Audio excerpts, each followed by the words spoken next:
I'm Dale Critz. I'm excited to be here to read to you today. I represent the Downtown Rotary Club. I've been a Rotary member since 1958, so as you can imagine, I'm one of the oldest Rotarians in the club. So I'm really excited to bring to you today a presentation on a book that I have called Ella Takes the Cake. And it is by Carmela and Stephen D'Amico. She and her mother had lived in a little village for nearly a year. It was already summer vacation and the bakery was busier than ever. Ella tried her best to help. But sometimes she didn't feel very helpful. She already swept the floor 3 times.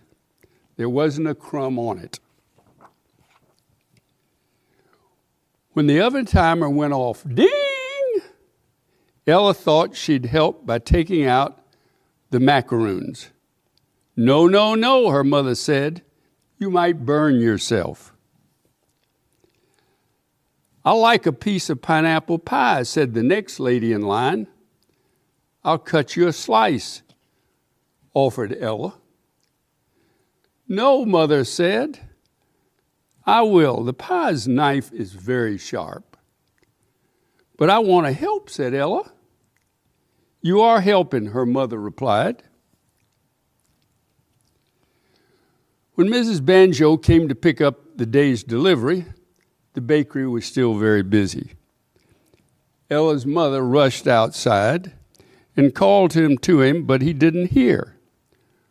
What's the matter? Ellen asked. Oh, Mr. Banjo's forgotten the cake again, she sighed. And this one was supposed to be at the lighthouse by noontime. Ella wished that she could help. But what could she do? She thought and she thought. Then she says, I have an idea. Well, Ella, her mother laughed. This will be very helpful, but please be careful. Go directly to Captain Carnell's lighthouse.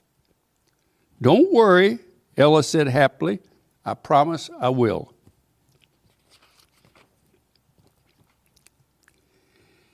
She eagerly pedaled off, but her mother called out after her, Ella, Ella, don't forget your lucky hat.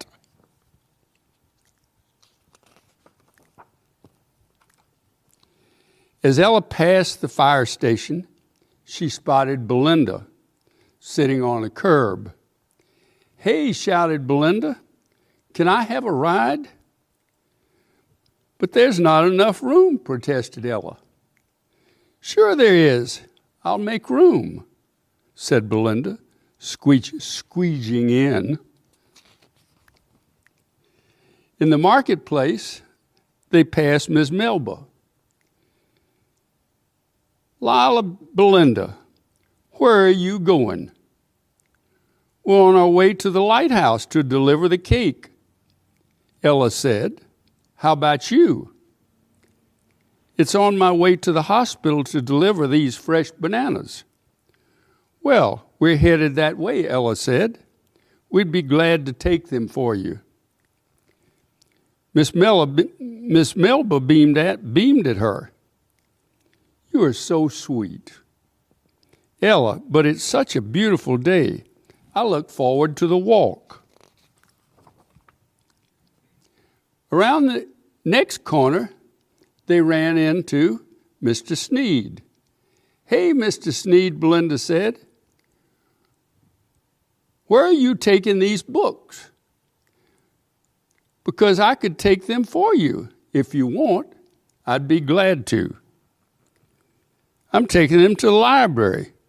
But are you sure you have enough room? Sure, I'm sure, said Belinda.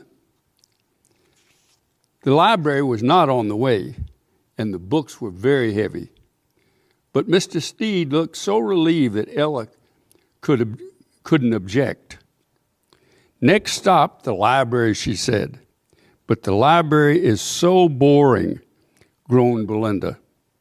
Hey, I have an idea. Let's go to the village square. We can't, Ella said. We have deliveries to make.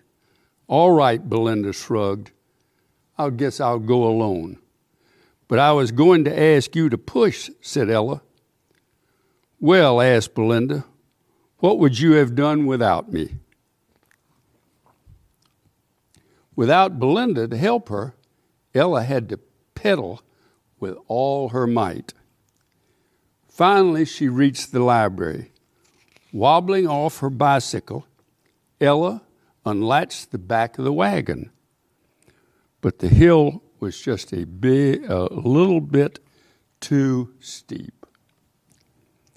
The cake started to slide out.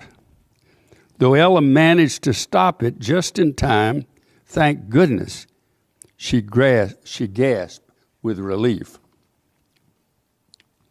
It was much later than Ella had thought. How could she carry all those books into the library quickly? She grabbed her lucky hat.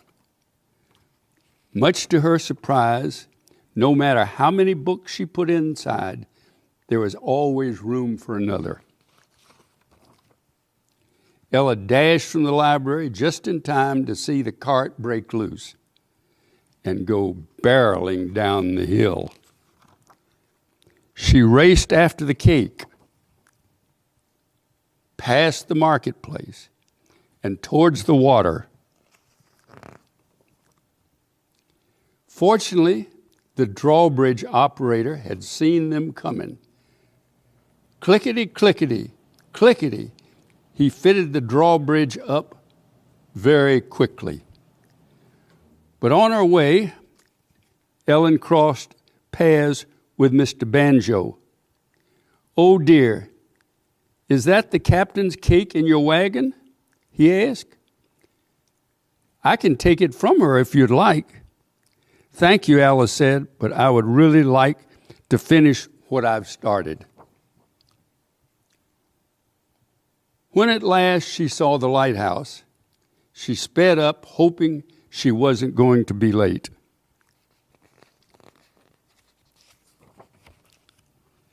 The captain came to the door and spoke in a deep, gruff voice. Are you the new delivery man? No, Ella giggled. Well, isn't that an awfully big load for such a little girl? He winked. Not too big, Ella assured him. Well then, Captain Colonel laughed.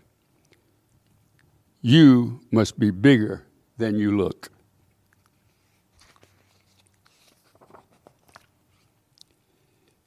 Ella returned home to the scent of the cinnamon rolls baking.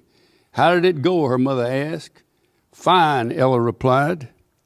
That was a very helpful idea, said her mother. And while you were gone, I had an idea too. You did, asked Ella as she reached for her broom. Yes, I thought that later you could help me bake a Zanzibar cake. Really? Said Ella. Zanzibar cake was her absolute favorite. Yes, her mother smiled and handed Ella an apron. I know it's too big, she paused, but you grow into it before you know it. She hoped her mother was right because more than anything else, Ella loved to help. So that ended. Ella Takes the Cake by Carmela and Stephen D'Amico. Thank you for letting me read it.